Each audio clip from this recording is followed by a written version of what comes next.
All right, what a terrific setup. Thank you, Peter and Carl.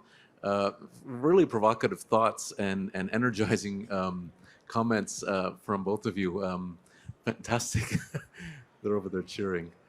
Fantastic setup for this panel. It's a perfect segue. I'm really happy to host a bit of a conversation here with people that are in the middle of doing the kind of things that Peter and Carl were talking about, driving change, driving innovation, commercializing, figuring out how to make the industry better in multiple ways. So maybe to start off, I'm just going to ask each panelist maybe to introduce. We'll just go left to right or right to left, right to left, and if you can just maybe a quick sentence of to introduce yourself, and if you can share with myself, with the audience, just one thing that you've seen in the last 2.5 days of IMARC that kind of made you say aha, or an insight that you didn't have before. That might be a nice way to get going. Thank you, Jan. Good morning. My name is Burkhard. I'm Manager Partnerships at BHP. I'm in the Global Innovation Team, which is the team behind Think and Act Differently, which is now powered by BHP and came over from Minerals. I've been in the resource industry for more than 15 years, working across many different commodities, different projects. I sit at the intersection between strategy and innovation. I'm very passionate about setting up collaborations and opportunities. And yeah, I'm looking forward to the discussion today. Hi, Samantha Coley from Rio Tinto, Copper Research and Development. I manage the portfolio of research and development projects and also manage some of those projects directly. My background is in both operational readiness across oil and gas and mining. And one of the, I guess my aha moment, and one thing that's been really encouraging to see all at the same time, is that interface of companies, particularly in the data space, acknowledging and actually starting to work directly with operators and maintainers. It was a real yay moment for me, because I firmly believe that it's the people within our business that need to pull technology, and that's the way to actually achieve success. Thanks, Jan. G'day all, my name is Krois. I'm representing Agnico Eagle on the panel. It's great to be here. I'm going to learn a lot, I think, with these panellists. I'm an engineer and a geologist by trade, and spent a decade in operations before, a decade in technical fields, before a decade in operations, and now I'm in a project evaluation role within Agnico. But always trying to keep finger on the pulse when it comes to technology and innovation. Somewhere in there's a competitive advantage that we need to take advantage of, but also the company, the strategy, the values, everything relies on advancement and continuous improvement. So certainly I'm passionate about it. What have I seen at the conference? It's the deep reinforcement learning for me. I love the AI. We all love AI and the opportunities it presents. We all have a lot of data, so it's going to be great to put it to use at some stage for optimization, and I can see a lot of application. But thanks, Jen. Hi, everybody. I'm Roby Stancel. I sit at the intersection, I guess, of technology and transformation and ecosystem. So in technology, I'm an engineer and have built technology roadmaps for many mining houses, BHP, Rio, Vale, Anglo, and so on. In transformation, I'm one of the inventors, they say, of design thinking. That's all about customer needs, which is mining operations in this case, as well as motivations, human motivations. And the third thing is ecosystem building. So I dabble into venture capital, into, consortia. I'm, for example, on Carl's CMIC Ventures, Rethink Mining Ventures board and other things. And I'm somehow trying to pull it all together into something coherent. Good afternoon.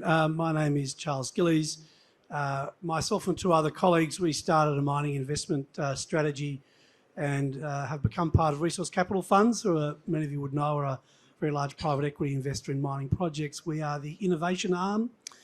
We currently have, I think the team together, we've made over 40 technology investments, current strategy, 14 companies in mining innovation, mining technology. In terms of my aha moment, my role, I go on the boards of companies. I'm chairman of the investment committees.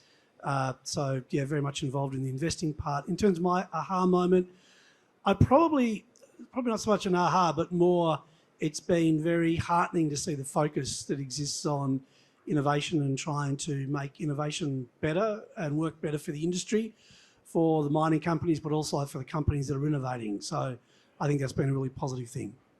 Right on. Thank you, Charles. So I thought kind of to set a bit of an agenda, 3 parts. We'll talk a bit about drivers for innovation and technology, and then we'll talk about technology development, road mapping, and how that gets prioritized. And finally, how do you commercialize technology, and how do you jump that gap, that chasm into making some things really make a difference in the industry? So starting with drivers, great idea is just a great idea. It's when you're addressing a challenge. So directed innovation directed towards real challenges that really needed to be solved, maybe is the starting point. So Burkhard, maybe I'll start with you. You come from BHP. You see a lot of challenges. What would you call out as the major business drivers where technology plays a role? Yeah, and there are probably 3 things that I would like to mention. The first one is the global challenge regarding decarbonization and sustainability more broadly. So sustainability also including water and other aspects, which is one of the key drivers. For that, new technologies are required and new assessment criteria as well. The second one more broadly around megatrends, which is population growth, urbanization, and rising living standards, which ultimately then increase a demand for metals and minerals. The third one is probably not as obvious, but we spoke about it during IMARC a lot, which is our mindset, our culture, and how we call it now at BHP, think and act differently. And the reason why that is important is because ultimately this is about bringing together new ideas, new technologies in new ways that we previously haven't done. We include new technologies that we may or may not be familiar with at this point in time, or at least there's a risk associated with it that we need to address. There may be costs, value that we don't understand at this point in time. So coming from a mindset of we want to learn, we want to do things in a different way is really, I think, the key for success. And that's what we stand for here. And I think ultimately then collaboration is a way how we can bring together other industries, other sectors, other organizations, starting from smaller companies, startups, scale-ups, large and big technology companies, bring that together to address these challenges. Maybe if I wanted to also go, Samantha, to you and then to Luke. At the next level down, maybe you can share a little bit, what are some of the crunchy topics that you feel need addressing now? And there's a level of urgency to them, maybe. Well, here's my list. The list is quite long, but let me just to talk about some of the specific ones. So in the ore body knowledge space, really that drive for faster and better quality data, so that that next hole that we drill, whether that be for exploration or for blasting, is the right place to drill, and it's the right we get the right information out of it. In surface mining, declining head grade, our pits are bigger, deeper. We want to make sure that they're safe, but we also want to make sure that we're mining more ore and less waste. Underground mining, obviously, safety continues to be paramount, and in particular, the ground conditions are proving more and more challenging. In processing, it's a no-brainer, of course. Everybody wants to maximise recovery, but one additional and expanded view is really about the recovery of co-products, whether they're critical minerals, rare earths, and other stuff. We don't want to leave anything behind. For tailings, tailings management is a massive issue, whether it's, we look at it from an environmental management, a social management, community footprint, but really for me, it's all about water and how we minimise the amount of water we use. It's when we start to price our water, we'll start to really get serious about tailings and tailings management. But for me, the overarching thing across all of these things is about the challenge of understanding that people don't want to change, and that innovation requires people to change. And I think that is really key. Thank you. Luke, how about Agnico's point of view on that? So, funnily enough, very similar. Samantha, thanks for listing everything there. So, as a gold mining company, there's a relevance we need to maintain. There's obviously a responsibility that we need to uphold, and an element of risk and reward when it comes to our overall strategy, right? So, we talked to competitive advantage before. That's great because in my role in project evaluation, how can we differentiate ourselves compared to our competitors when it comes to opportunities? So there's an absolute driver there. And another, possibly a different take on it is the people side. So people, performance, pipeline. That's where our heads are at. But the lack of people and the technologies that remove people and from being exposed to unsafe environments, that's critical. And also our ability to entice people to the industry or the organisation. So somewhere in there, to remain relevant in that field, we need to be exciting, and it's part of our culture. And I guess to your point earlier, Roby, we caught up briefly, but one of our values is family. Okay, so that's part of our internal responsibilities, let alone our external stakeholder responsibilities. Thanks. Roby, I know you want to elaborate on that one. Go ahead. Well, interesting. I didn't know that you have official term that your family. That was a term that I saw working with Agnico over several years. They are family. They are not a business. It's about people, the relationships. It's about the trust, and that also is a key point to Agnico's success. But I'm not gonna advertise Agnico now. I want to go back to something Samantha said in terms of motivations. There is the way the industry works. There's a lot of selling and not like creating push. I come from design thinking, so it's all about customer focus. The customer for the mining industry is not sort of the consumer on the street, though we need to look at that because we heard a lot about the reputation of the industry.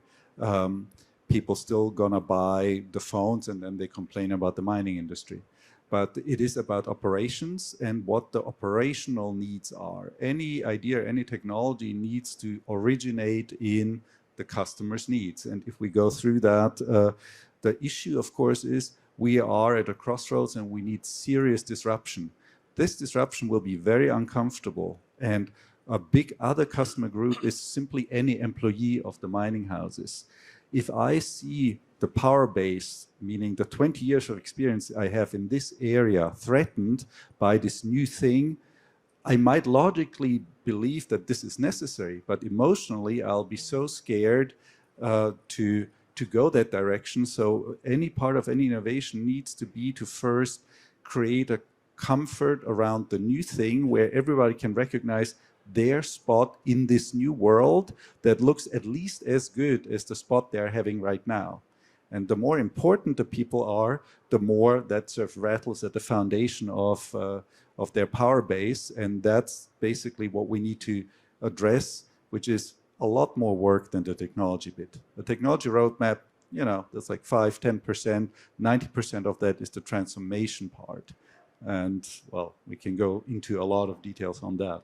But the other main differentiator, and maybe that I'll give over Charles, people have human motivations. There's trust, there's relationships, there's loyalty.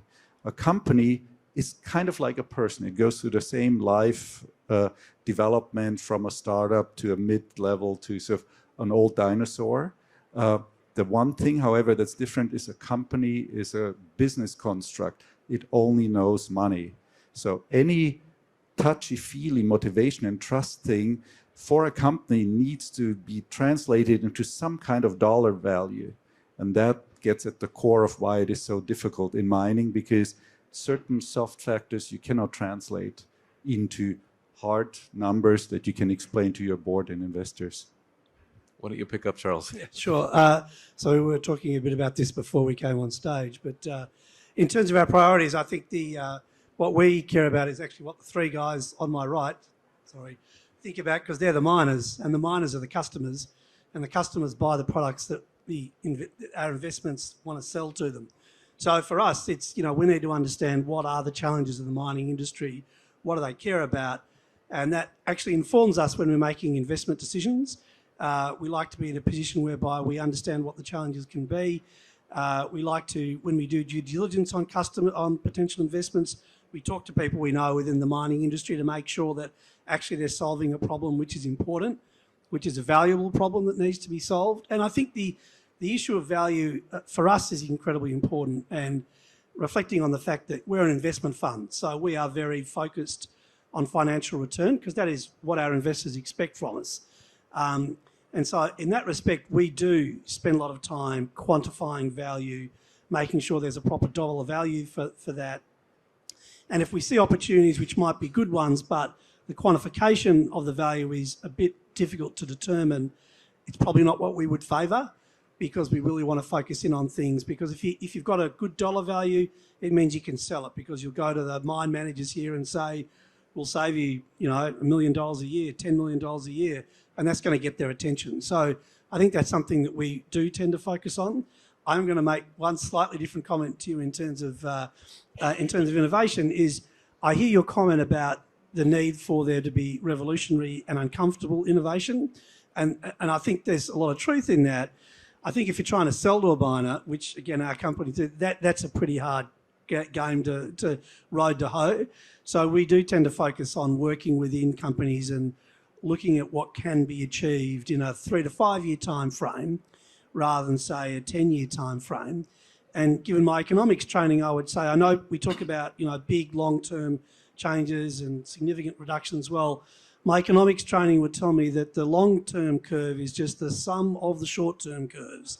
So if you can get 3 to 5% improvements every year, that adds up in 10, 20 years. So I think there's a lot to be said for incremental change where it can occur, and then that will then follow over, because the organisation will probably get better at innovating, maybe, if they can see that there's a benefit, and then it will learn and maybe become more ambitious. So that's the other dimension of drivers, right? Is you guys are bringing it up down their risk.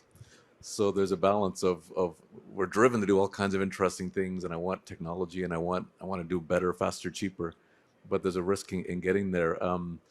Maybe Samantha, I think you had a couple of comments on that one. Can you just think through or Burkhard as well? How do you think about the trade-off of risk in terms of a driver? One of the things that we've been very privileged to do within Rio is actually create an environment within R&D where it's actually a safe place to take risks. A lot of the projects that we take on, particularly that are driven from our sites and from our site, from our engineers, from our technologists on site, is actually around projects that they think have the real potential to make a change.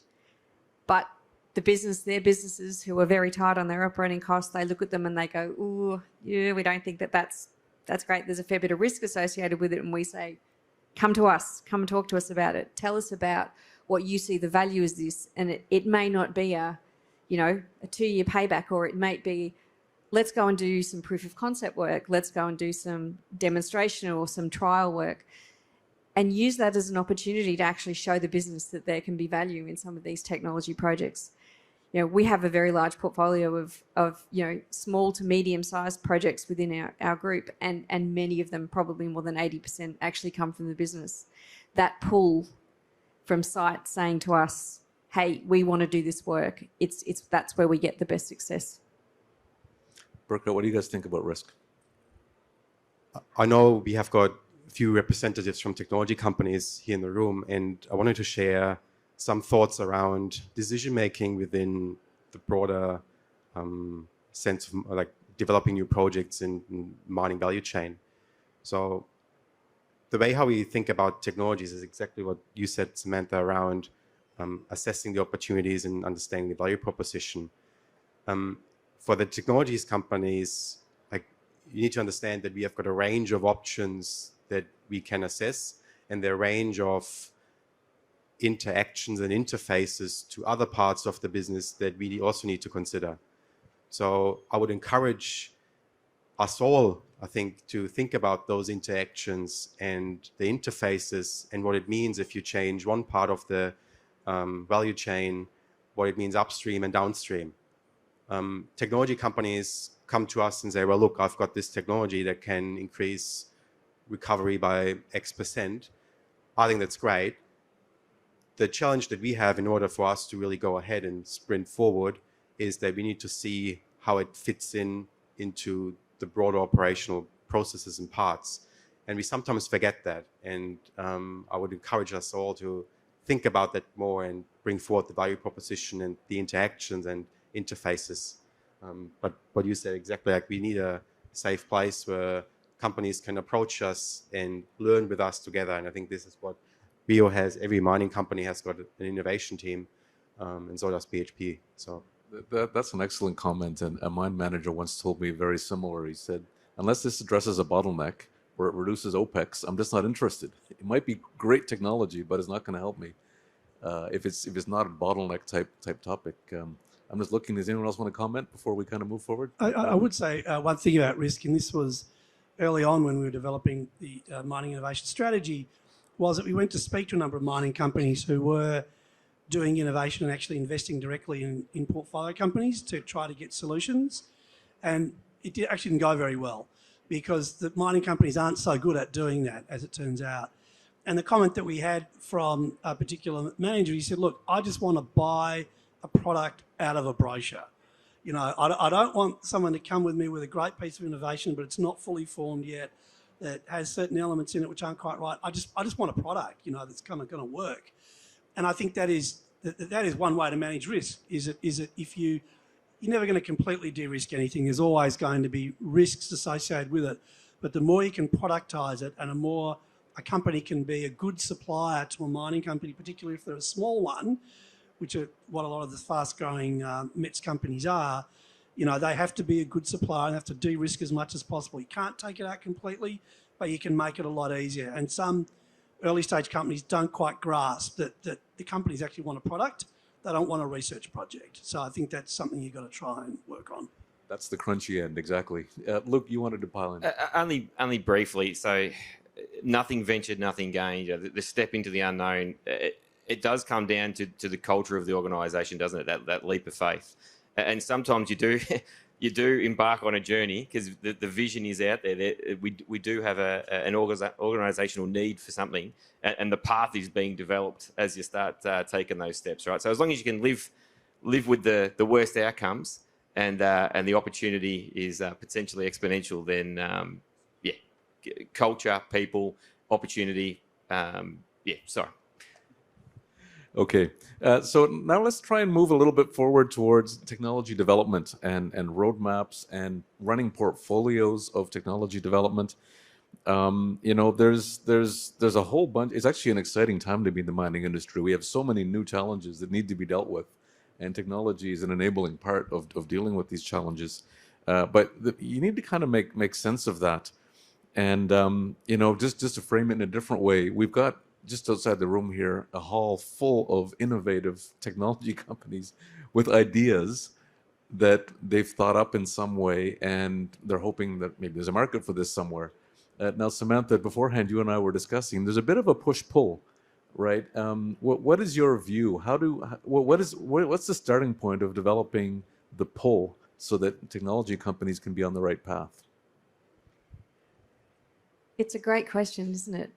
Because I think that every company out there would love to know how to develop that pool. And I think that, you know, again, you know, I come back to my yay moment from listening to different people in this conference was about involving operators and maintainers. It's really about identifying where those pain points are and then helping through groups like ours within our organisation, looking for a solution for those, to get rid of some of those pain points.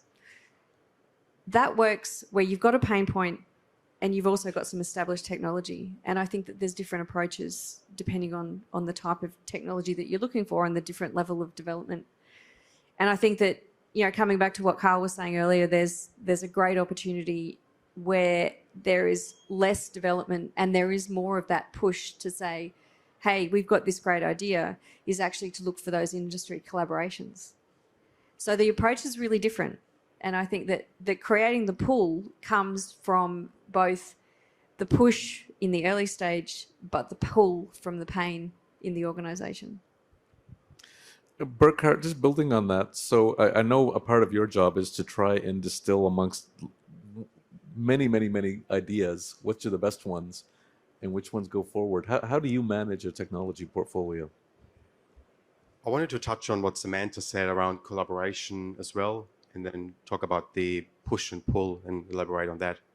I want to give you a very specific example of how we manage our ability to assess multiple technologies and understand which one of those opportunities are likely to go ahead or very interesting for us. The challenge that we're having is that in early stage TRL development, you simply don't know which one of the ideas are good or the other ones are great or the other ones are just not applicable to us. So you need to really build a large portfolio of options and opportunities. And back in those minerals, we understood that we can't do this alone. And now within BHP, this lives on. So we have established a joint venture with other mining companies to assess early stage opportunities by providing maybe samples or other things so that they can run a low cost, fast experiment to give us directionally, this is an opportunity that is suitable for your ore body or for the problem that you want to solve. So the joint venture consists of, so Rio Tinto is part of it, South32, IGO, and Boliden, and it's growing. It's a way for the mining companies, as I said, to assess multiple options, which creates a sense of, this is the problem that we are looking for, and we're looking for solutions. We reach out to hundreds of organizations to get their input and their feedback, and then we select a cohort. And the opportunity that the cohort or the individual technology company has is that they also see a spectrum of potential future customers. So they're not only pitching to one organization, and they're also not only receiving one sample. They receive multiple samples and multi-aspects, or multiple facets from different operations. And then we together understand which technology is applicable for what. And I think that is a great starting point for the lower TRL, where you need to assess hundreds of opportunities at the same time. And then going forward, it also creates opportunities for very specific collaborations and setups. So like CIMIC is doing for one technology, and then around that technology, multiple mining companies. But that's one approach that we use to assess opportunities at a large scale. Just maybe one more question around prioritization. Charles, this one's for you. From an investment point of view, you must have millions of pitches coming in of ideas. Someone wants funding for this and that. How do you look at prioritizing? Millions would keep us very busy. We've had 1,200 deals come through, which we've had a good look at. And I think there's a couple of layers to what we look at. I think the first thing, and this is partially what the miners have been saying, is that first thing you'd like to do is go talk to the customer. So we like to know that the companies we're looking at investing in have actually gone to talk to a customer. And that means the innovation people, but it actually also means the people on site, going to visit an actual mine site. I mean, mining companies are very complicated animals. You need to get all parts of the zoo working for you. And so that means that, you want the crusty old mine operator, shift supervisor, thinking what you've got is a great idea. And you want the innovation people and head office people also ticking off on it too, because it achieves certain objectives. So I think one thing that we look for is, to have people actually engaged with the customer. It's kind of pretty simple, but you'd be surprised how often people don't, or don't do it enough. The other important element, and we've kind of alluded to it a bit already, is the value equation, which is, what value, what economic value is this opportunity, this company creating? So that's one thing. Is it an important element of value? Do the miners actually care about it? Can you express it to mining companies in an effective way? And from an investment perspective, of course, we need to think about, is this a big enough market and is it protectable? But there's, a lot of what we think about is, do they understand the customer, and does this opportunity have value in it. So that again, that addresses the pull bit. Samantha, did you want to say a bit more? I just wanted to add that dimension about value and about measuring value. Now, from an economics point of view, I think that there's always a piece in that. But what we do and what we need to do more often is actually be able to express value in terms of value as a more holistic view. Now, I hate using holistic because it's holistic. What we need to talk about is it value in terms of safety? Is it value in terms of social license? Is it value in terms of our community impact? Is it value in terms of closures and, long-term rehabilitation? That's not always easy to express. And actually, it's organisations like CMIC and Collaborative and working with industry partners that help us actually develop the basis of those valuations that are much broader than just, does this make sense from an economic basis? Because if it was based on economics, then the operations would be doing it. There wouldn't be a question about it. This is where that risk comes in. Yeah. And I really love that we can work with different partners to do that. The key thing for us is about how do we measure value? How do we measure it so that we can express it to others? And that's not necessarily always in dollar terms. Right on. Another dimension of technology development and portfolios is, and Roby, I'll start with you, and then Luke, I'd like to go to get your views on this. What is the role of the ecosystem, of consortia, of partnerships, of collaboration in kind of distilling and honing and making sure we're on the right challenge?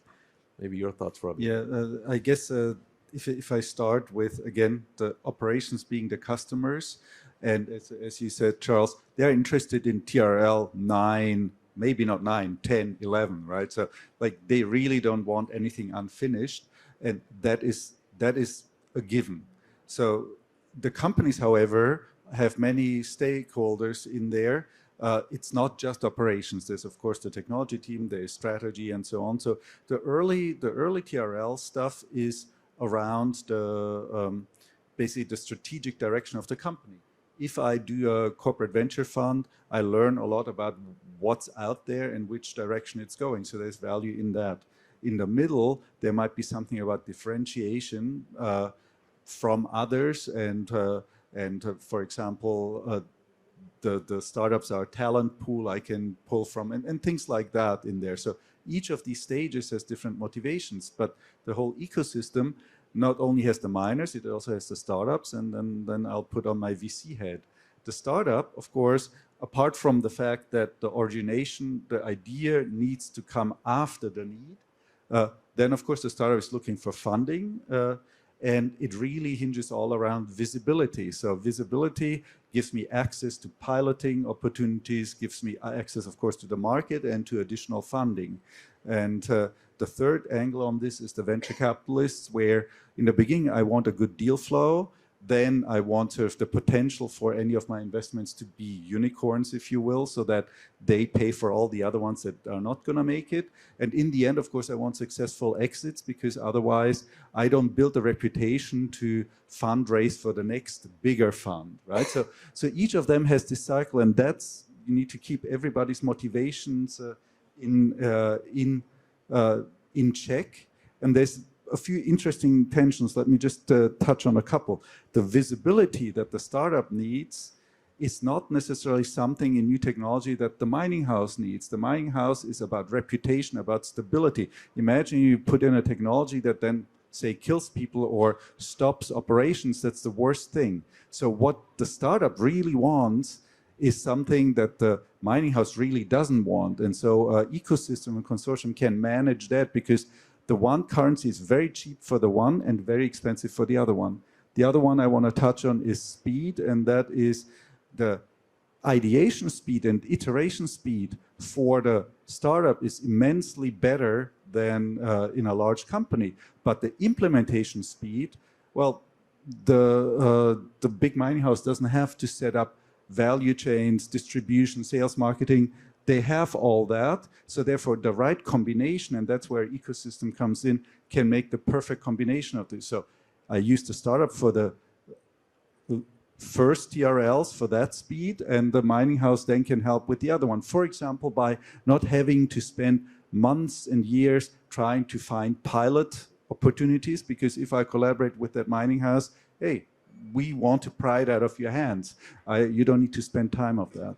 Maybe I'll wrap up with, you asked the question what my impression was from the talk. We did our analysis that from discovery to first ore, that was pre-COVID, we're 17 years. And I just heard Michelle Ash say, okay, we're at 22 years now. So it's getting worse and worse. And I think that the consortium, by making those connections, giving this trust benefit, can accelerate all that massively.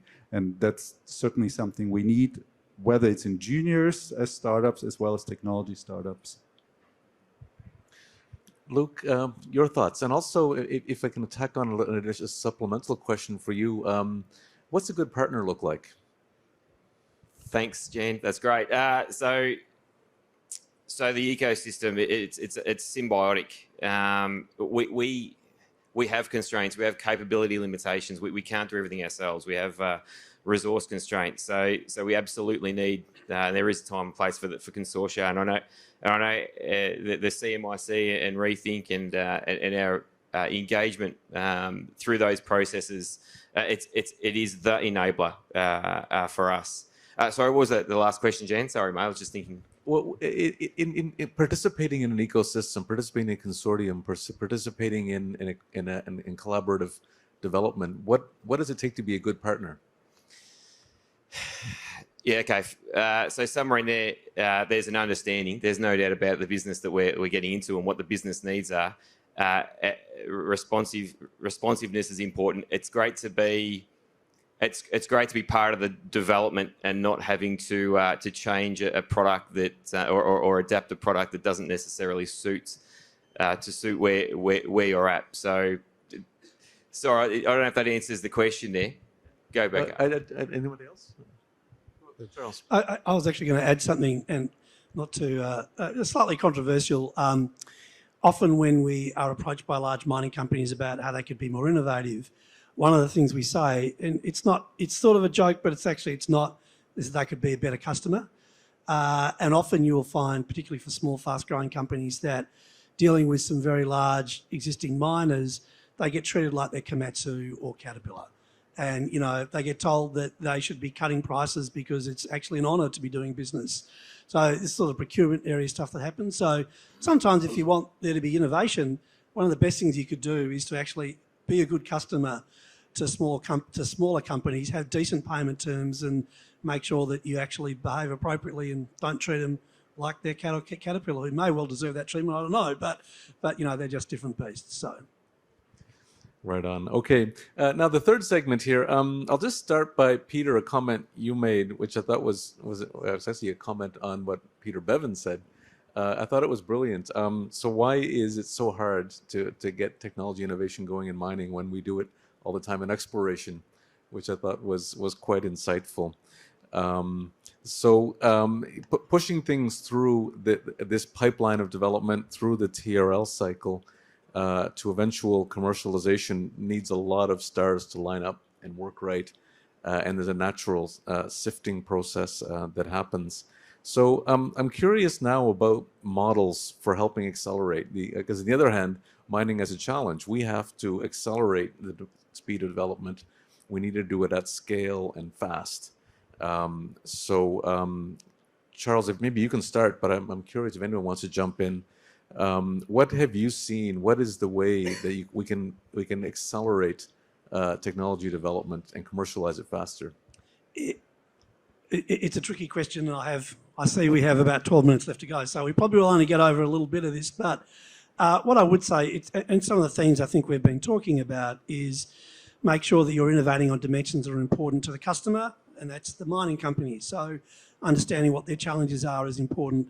Also, being able to go as much as possible with a fully fledged solution so that there's not much risk. I mean, if you go and talk to a mine manager and you try to sell technology, the moment you utter the word technology, they're already turned off because they've had so many problems with technologies coming and slowing down production. So you've got to talk innovation. That's okay. Better to talk value. Better to talk productivity improvement and cost reduction. That'll get their attention. And that's the sort of, that's the way that you make the incentives that they're working under, work for them, work for you, I should say. And also you have to do it in a way that doesn't reduce production, because mine managers get their asses kicked if tonnage goes down. So you've got to recognise that that's an issue. And as I said before, we play within the system. It'd be nice if there was more risk, and there was an innovation budget, so that if you had a 2% decrease in tonnage because you tried something new, but that'll never happen, I don't think.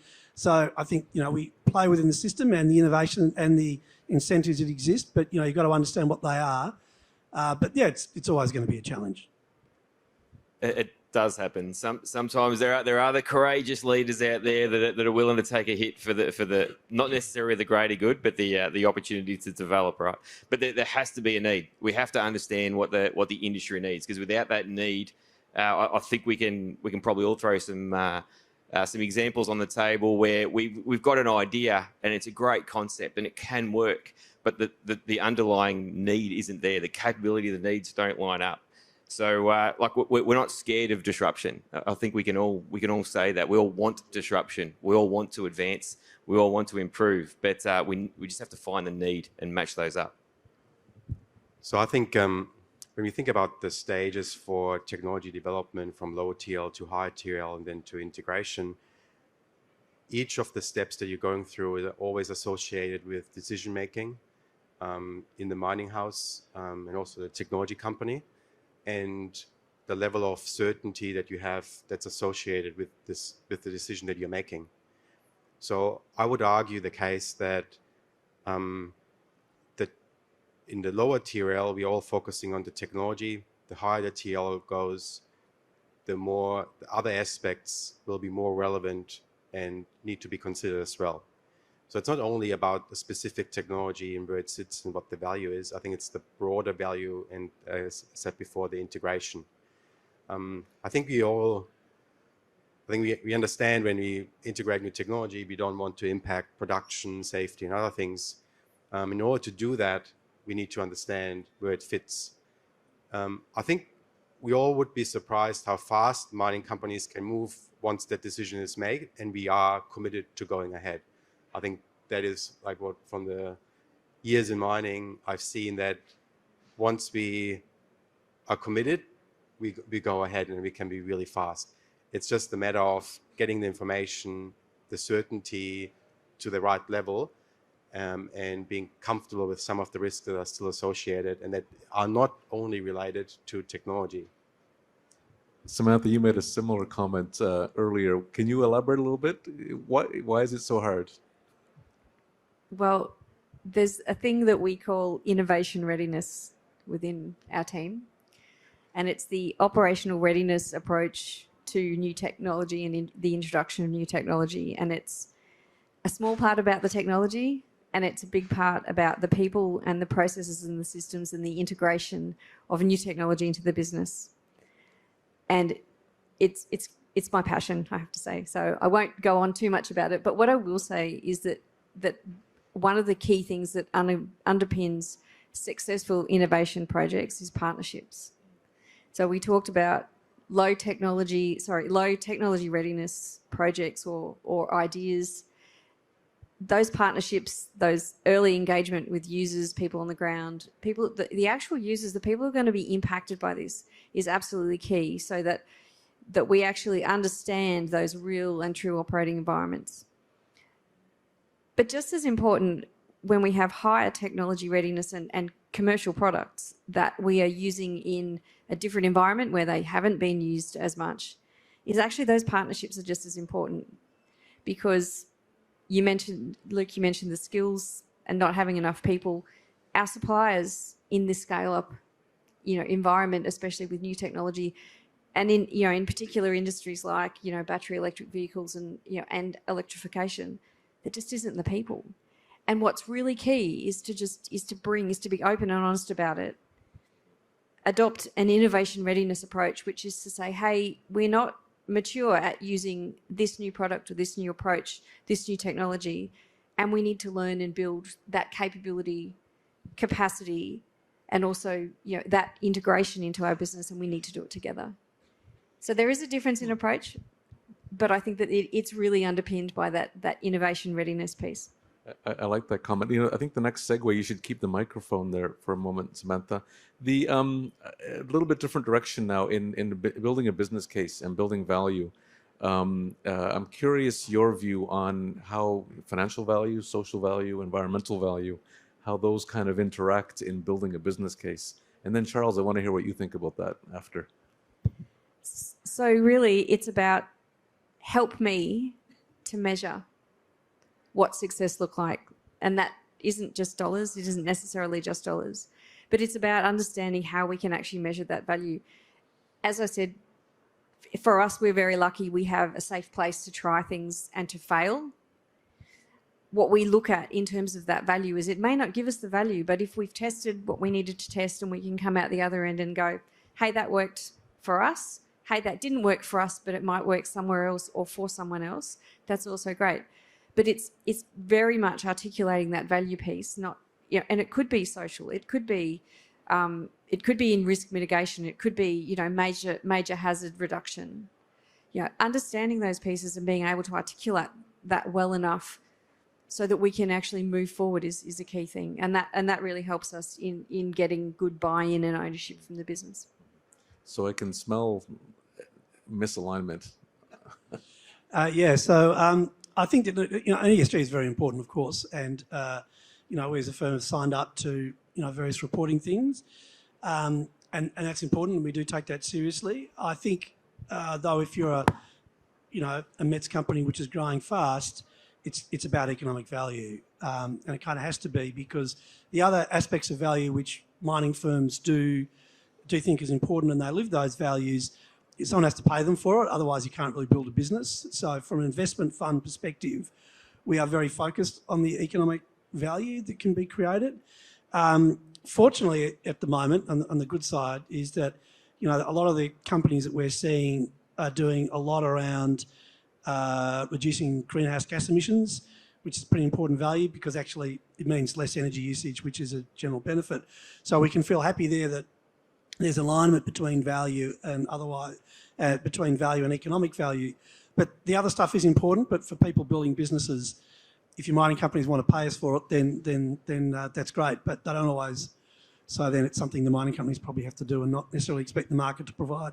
It just shows an investor angle of that is a little bit different from the drivers on the mining company side. Robbie, I want to turn to you. We've got, 4 minutes left. So this question, then we're going to go and just get a one-liner from each of you. Robbie, you also have a chance to see other industries and to look at how technology develops in a vast array of other segments of industry. I'm curious to what extent is mining lagging? Is mining leading? Are there other models we can use?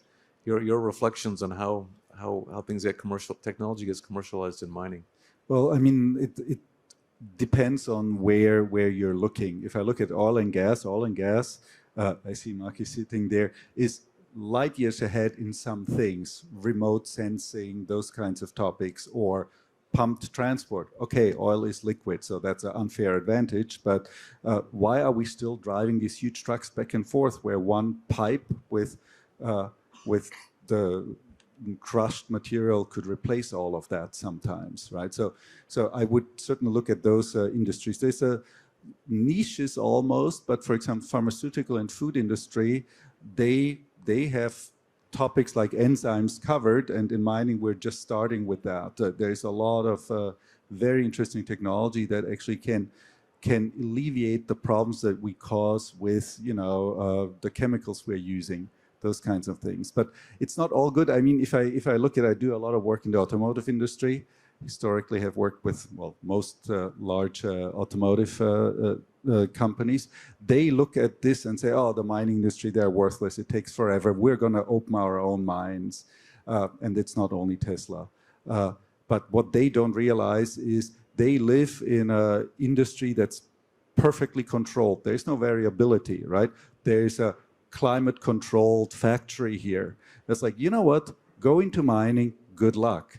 You have no idea. The moment you start applying for approvals, you'll see why things take so long. So let's not just try to copy other industries, but be choosy and pick and choose out of these other industries what actually works for mining and what probably doesn't.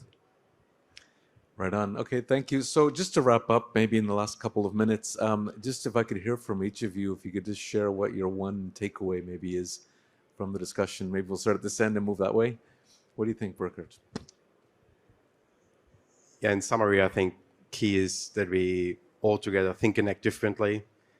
Collaboration is key, and reach out if you want to learn more and work with us. I think collectively as the mining industry, I think we're really keen to hear and work with everybody. Early engagement in partnerships. Yeah, for sure. Luke? Just trying to work out how to summarise everything, really. So I think the world is coming along with us. Mining are no longer evil. I think the realisation's there, and then the groundswell's occurring. So we've got to continue with our momentum, right? We have to prove that we are part of the solution. Right on. Roby? Well, everybody has different motivations. So if you're empathic and understand what your opposite actually cares about, you don't need to push anything. They're going to pull it from you. Good one. I'm going to say the same thing, which is understand what the three people on the right here want, what the miners want, and build a business around it. That's probably the best thing you can do. Right on. Okay, thanks. It's been an excellent panel. I've really found it engaging. You guys have all added tremendous insight, and hopefully that was useful for everyone. So at this, I had to give a thanks to the panel and thank everyone for listening in.